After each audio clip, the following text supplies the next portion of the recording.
Fala, meus queridos! Eu estava jogando uma partida de xadrez agora. Eu estava jogando com as pretas. Então as brancas fazem o primeiro movimento e eu respondi a abertura que as brancas estavam fazendo de uma forma horrorosa. Errei no início do jogo e eu gostaria de falar com vocês aqui a beleza do jogo de xadrez. Embora seu adversário esteja bem posicionado, às vezes até com uma vantagem material ali, tenha capturado algumas peças, se você concentrar, eu estou fazendo partidas aqui de 10 minutos, né? São partidas rápidas. Mas dá tempo de você concentrar, tentar achar alguns lances bons e fazer alguns contra-ataques. E eu acho que tem um fator psicológico aí, né? Como o adversário está numa posição muito boa atacando, aí quando ele acha que está nessa posição e você faz uns contra-ataques, talvez seja mais fácil ele cometer erros, porque ele acha que está numa posição muito favorável. Então, às vezes, ele faz alguns lances imprecisos e foi o que aconteceu, né? Eu forcei ele a uma troca, ele não quis, só que ele foi e errou, porque ele estava bem posicionado e foi e desistiu da partida. Então, eu saí de forma muito ruim, não consegui defender a abertura, mas consegui virar o jogo e ganhar a partida. De que forma? Assim, ó. Primeiro, mostrar para vocês que eu tive só 57,8, né, de precisão, numa escala que vai de 0 a 100 aí, então assim, horrorosa a precisão, mas faz parte. E o computador fala aqui que eu tive um prêmio, que boa vitória de virada, porque de fato eu consegui virar o jogo que não estava favorável para mim. Então, vamos para a partida. É o seguinte, eu estava jogando de pretas, tá? Eu vou deixar as pretas aqui embaixo, fica mais fácil de eu analisar aqui a minha visão de jogo. Então ele começou com o peão da dama, eu respondi também com o peão da dama. Ele trouxe o bispo dele, desenvolvendo o jogo, né? Já atacando aqui e tal. Está colocando na diagonal, ou seja, está controlando o centro aqui, está corretíssimo. Aí eu respondi com o cavalo, porque o cavalo já protege o peão e já também controla o centro aqui, porque o cavalo tem esse poder de estar em várias casas aqui e tal. Aí ele trouxe cavalo para a coluna de C3. Nesse momento aqui, o natural seria eu trazer peão, porque esse peão protegia esse, e quando ele trouxesse aqui, ó, trazendo ameaça, ele não ia trazer porque ele ia perder. E mesmo se ele toma aqui, ó, o bispo toma o cavalo, eu tomaria e ficaríamos igual em termos de material. O que eu faço de forma muito inteligente, entre aspas, trago meu cavalo. Quando eu trago meu cavalo, pode ver que já dá uma leve vantagem aqui para as brancas, né? Porque essa barrinha aqui é a vantagem no jogo aí, com o cálculo que o computador faz. Aí ele trouxe o cavalo. Quando ele traz o cavalo, algumas coisas acontecem. Ele está planejando trazer esse cavalo para cá. Para quem joga xadrez, né? Eu cometi um erro primário, mas faz parte do jogo. Ele traz o cavalo dando cheque. Eu não vou tomar de dama. Por que eu não vou tomar de dama? Porque ele vai pegar e capturar minha dama de graça. Então, o natural aqui seria tirar o rei e ele vai tomar minha torre. Então, ele vai ficar com a vantagem material muito boa. Eu posso depois até tirar esse bispo daqui, depois eu até capturo esse cavalo, mas ele tem uma vantagem material, sem uma torre, visando final de partida, não seria bom. E, além disso, o outro prejuízo é que, como eu movimentei o meu rei, eu perco a possibilidade de fazer o roque. Então, ele já também, com essa dama aqui, já trazendo, enfim, ele está numa posição muito boa. Pode ver que agora, ó, eu estou no minuto 9:47. O que eu pensei? Vou perder um peão. Beleza, vou perder um peão. Mas eu vou atrasar ele e não vou deixar ele tomar a minha torre. O que eu faço? Jogo peão aqui em E5. Por quê? Ele vai capturar aqui. Aí, ele vai capturar. Eu vou capturar de cavalo. Ele vai capturar meu cavalo e eu atraso ele com o meu bispo. E na verdade é o que acontece, né? Olha só como que segue o lance. Ele captura, eu capturo de cavalo, certo? ele captura e eu trago o meu bispo para cá. Quando eu trago meu bispo para cá, o que acontece? Ele perde essa possibilidade aqui de dar cheque, porque se ele traz o cavalo, eu tomo, né? Aqui. Então ele perde a possibilidade de ganhar a torre. Então eu me defendi muito bem. O jogo continuou trazendo aqui a dama dele, porque a dama dele vai defender o bispo dele. O que eu pensei? Vou expulsar esse cavalo daqui. O que esse cavalo está fazendo aqui? Olha só. Tudo colocando pressão. Pressão está aqui no meu rei. Meu rei está aqui, ó, exposto. Olha só.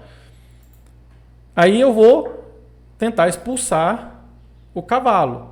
Então a opção dele, se ele quiser trocar material, ele vai capturar bispo. Eu vou capturar.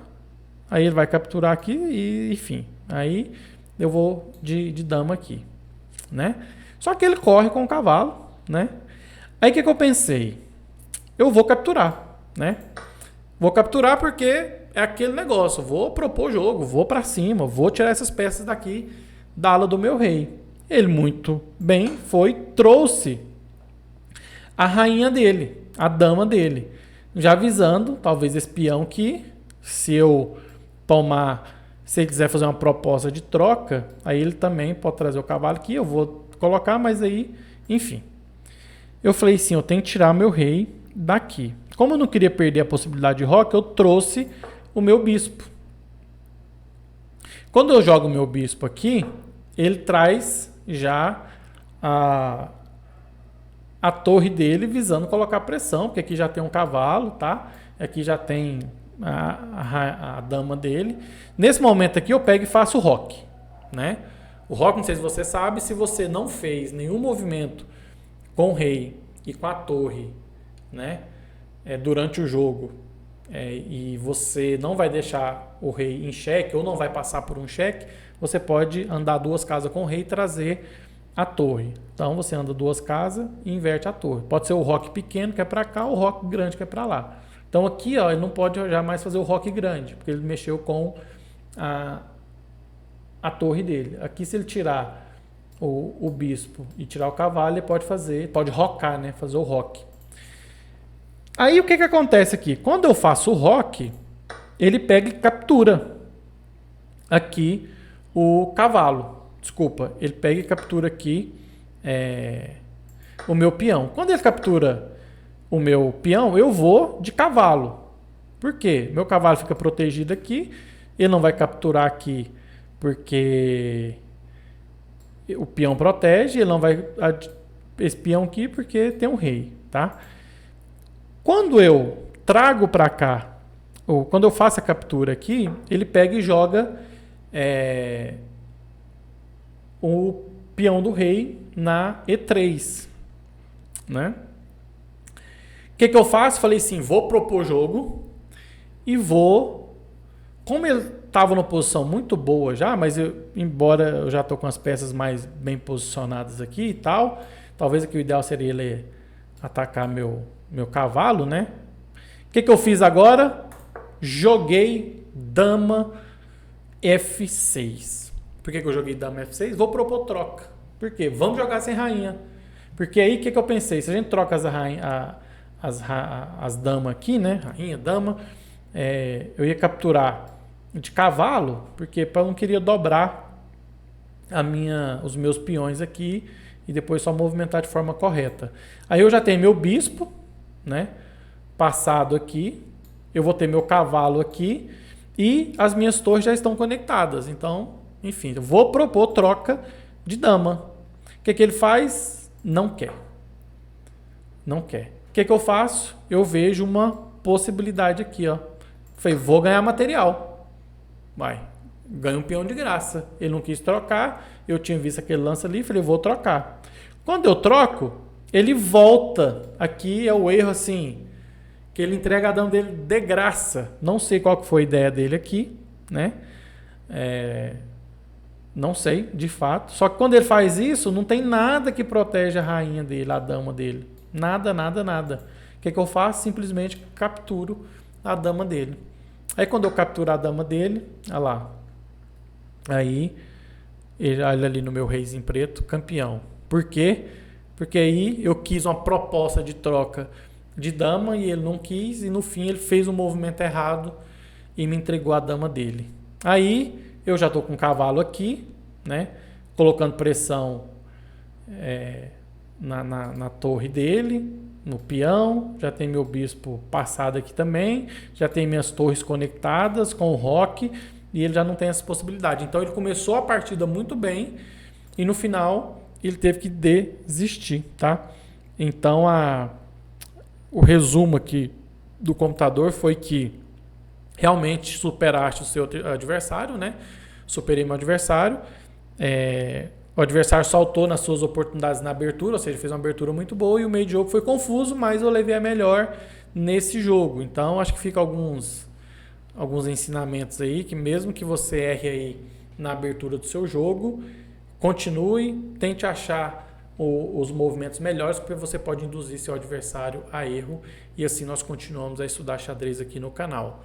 Falando em canal, se inscreva, compartilhe esse vídeo aí com seu amigo que está aprendendo a jogar xadrez, os capivaras da vida, né?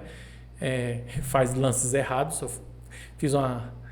Eu capivarei aqui, né? Fazendo esse movimento errado na abertura, mas ajuda aí a gente a disseminar o conteúdo sobre xadrez. Aquele abraço e até os próximos vídeos estudando xadrez.